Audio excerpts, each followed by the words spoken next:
Hello बच्चों, let's read this question. The question says which of the following statements are correct based on the given Lewis-Strauss structure, right? So first of all we are having जो आपका N2 है and then आपका ethylene molecule है, right? And this is your CO2 and this is your C2H2, right? तो सबसे पहले आपको ये पहचानना है कि what it is. So let's see the key concept for this question. Basically the key concept for this question is, this is based on the Lewis structure, right? Key concept for this question is structure based on the Lewis-Strauss structure.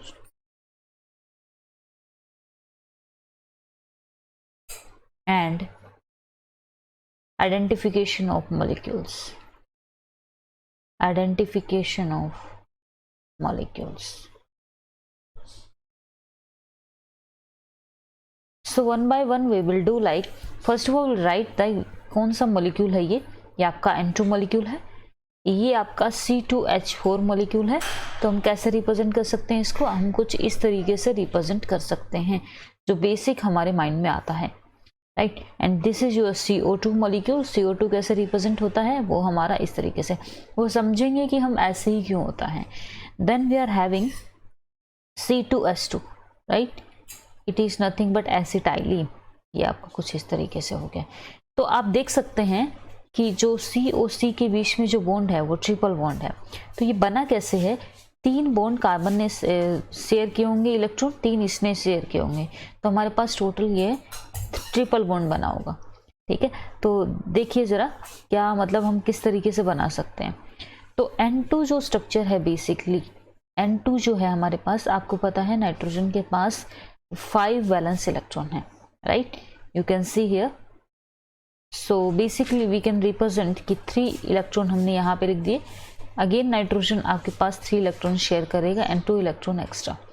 So they can make bond. तो यहाँ पे क्या आ गया? आपका triple bond आ चुका है. So this Lewis structure is correct, right. First वाला आपका बिल्कुल ठीक है. अगर हम सेकंड की बात करते हैं, सेकंड में हमारे पास C2H4 है, राइट. C2H4. तो कार्बन के पास आपको पता है कि हमारे पास 4 वैलेंस इलेक्ट्रॉन होते हैं. इस कार्बन के पास भी हमारे पास 4 वैलेंस इलेक्ट्रॉन हैं. तो अगर हमें C2H4 की बात करनी है तो वो किस तरीके से रिप्रेजेंटेशन हो सकता है? देखिए जरा, लेट्स सी कि ये आपका हाइड्रोजन है, ये आपका हाइड्रोजन है. हर एक हाइड्रोजन के पास एक वैलेंसी होगी. यहाँ पे भी एक हाइड्रोजन है, एक हाइड्रोजन है यहाँ पे, क्योंकि जो हमारे पास मॉलिक्यूलर फॉर्मूला है वो है C2H4. तो देखिए जरा, इन दोनों के बीच में बॉन्ड बन सकता है, इन दोनों के बीच में बॉन्ड बन सकता है.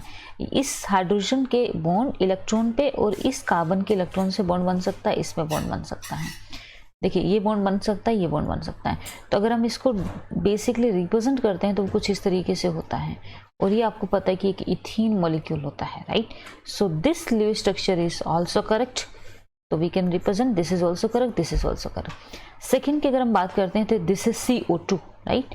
CO2. तो यहाँ पे आप देख सकते हैं कि this contain triple bond, this contain triple bond. And ये जो आपका है, ये सेकेंड वाला जो है, this contain double bond as well as single bond, as well as single bond also, right. Single bond भी है आपके पास. तो इसमें हम क्या कर सकते हैं कि नेक्स्ट हमारा जो मॉलिक्यूल है दैट इज CO2, राइट. जो हमारा मॉलिक्यूल है वो आपका CO2 है. अब कार्बन के पास आपको फिर से पता है कि 4 ही वैलेंसीज है, ठीक है. और ये ऑक्सीजन है. ऑक्सीजन के पास कितनी होती है? ऑक्सीजन के पास आपकी वैलेंसी है 6. तो आप इस तरीके से रिप्रेजेंट कर सकते हो यहाँ पे. एंड ये यहाँ पे हो गया, ये यहाँ पे, ये यहाँ पे, ठीक है. अब इनके बीच में बॉन्ड बन सकता है. देखिए जरा कुछ इस तरीके से. तो लेट्स सी कि हमने सही बनाया कि नहीं. ये हमारा बिल्कुल सही है. ये आपका देख लीजिए यहाँ पे 2 डबल बॉन्ड है, ठीक है. तो जो स्ट्रक्चर थर्ड है बेसिकली वो आपका क्या है? डबल बॉन्ड कंटेनिंग है, डबल बॉन्ड, राइट. अगर हम फोर्थ स्ट्रक्चर की बात करते हैं, फोर्थ स्ट्रक्चर आपका क्या है, एसिटाइलिन है। एसिटाइलिन कुछ इस तरीके से होगा।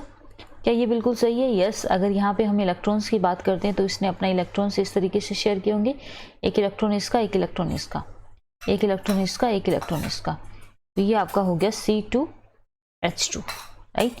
It contain triple bond, right, it contain triple bond and single bond.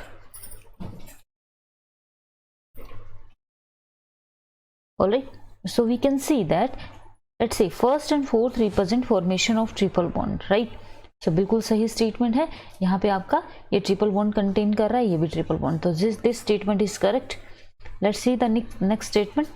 Second, only third represent formation of double bond. Only third represent formation of double bond. No, आपका जो सेकंड वाला है वो भी आपका डबल बॉन्ड रिप्रेजेंट कर रहा है।